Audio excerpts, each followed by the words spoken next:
Good day, everyone. Today we will learn about effective communication.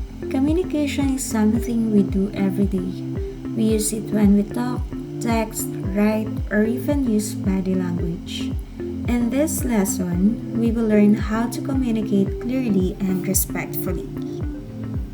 Let us define what is communication. It is the process of sharing information, ideas, feelings, and meaning between people. So in communicating, we always share information as well as the ideas, feelings, or messages that we want the other person to know. It happens when one person sends a message and another person understands it. There are different elements of communication. The first one is the sender. The sender is the person who gives the message, while the message, it is the information or idea being shared. Channel, it is how the message is sent, like speaking, texting, calling, or writing. While the receiver, it is the person who gets the message.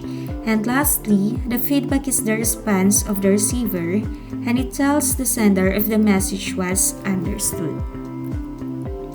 For the tone and language, tone is the feeling or attitude shown in a message, and it always tells us how someone feels. It always refers to the feeling or the attitude expressed in the message. Examples: happy, serious, respectful, friendly, angry, and sincere. While the language refers to the actual words and sentence structure used. Language changes depending on the audience, purpose, and context. So in language, these are the words or sentences that we commonly use. We change our language depending on who we are talking to. Example, you speak differently to your teacher than to your best friend. So in communicating, we have these three elements: the audience, purpose, and context. In audience, we focus on the question, who are you communicating with? While in purpose, this is why you are communicating. Is it to inform, to persuade, to entertain, or to express feelings? While in context, you answer the question, what is the situation or setting? So let us always take note that you need to adjust your communication according to these three elements. We also have a guide in expressing ourselves. This is what we call the I statements. So the I statements help us to express our feelings politely without blaming others. We always focus with the formula, I feel blank when blank because blank. So the example is, I feel overwhelmed when deadlines overlap. So on this part, it helps to avoid arguments because we are just talking about ourselves. So we are not blaming others. In communication, we always focus with the main idea together with the supporting details. Main idea, it is the most important point of the text. While supporting details, these are the facts, examples, explanations, descriptions, or statistics that support the main idea. So the main idea is the most important of a paragraph or text, while the supporting details, we really need this one to help explain the main idea. So in signal versus noise, we use the signal in referring to the essential or important message, while noise, this refers to anything that distracts from understanding, such as loud sounds, poor internet connection, or unnecessary details. So the signal, it is the most important message, while the noise, it is anything that makes the message hard to understand. When there is a communication, especially during the discussion, we always do the note-taking. So we have three different note-taking methods. The first one is the Cornell method. It is best for lectures. So this method is best when listening to lectures. While outlining method, it is best for organized text.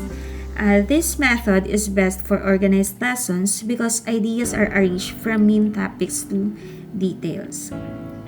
Lastly is the mind mapping. It is best for brainstorming and connecting ideas. This method uses diagrams to connect ideas and it is great for brainstorming. So the following note-taking methods is this picture. So as we can see, all the following methods are commonly used during the classroom discussion. So we use these in order for us to put every information that we have learned from the discussion. So for us to easier understand or to easier remember all the information, we are using the CIC framework in communication. C stands for content, which answers what does the message literally say. Next is the intent, so it answers why is the message being communicated. While the last one, C stands for context, it answers the question what situation surrounds the message. So in this framework, it also includes the communication modes. When we use the linguistic, it uses words, while in visual, we use images, charts, and pictures. In oral, we use sounds, and in spatial, we use layout or arrangement. So camera angles also portray how someone is speaking. For high angle, the subject appears weak. For low angle, the subject appears powerful or dominant. And the eye level angle, equality or neutrality. So here are the examples. So in high angle, the subject really appears weak because the subject looks smaller and less powerful. Example, used in scenes where a character feels sad, scared, helpless, or is in a difficult situation. While at the middle image, this is the low angle, the subject appears powerful or dominant because the subject looks bigger, stronger, and more powerful. So the example used in scenes to show confidence, power, authority, or importance. And the last picture is the eye level angle. So the subject appears equal or neutral. The subject always looks natural and ordinary. So in example, we used in everyday conversations, interviews, or neutral scenes. So the types of communication in effective communication first is the literary communication. It includes the poems, novels, and stories. In media communication, the communication is happening through television, radio, and newspapers. And lastly, digital communication that is very familiar right now, which are the Facebook, Messenger, email, and websites. When we are having the communication, we always focus with this one, the cultural sensitivity. It means respecting people's beliefs, traditions, customs, languages, and differences. So in order for us to avoid judging other cultures, we must always follow the cultural sensitivity. And when we are searching for online information, we must evaluate this one. First, we need to check the source credibility first. Next, also consider the author, publication, date, evidence, and accuracy. And lastly, do not rely only on likes or shares. So through using this evaluation of online information, we can clearly get ideas which are real and valid. For implied meaning and bias, when we say implied, it is the hidden message or hidden meaning of a message. While bias, it means favoring one viewpoint unfairly. So, if an article only shows one side of a story and ignores the other side, it may be biased.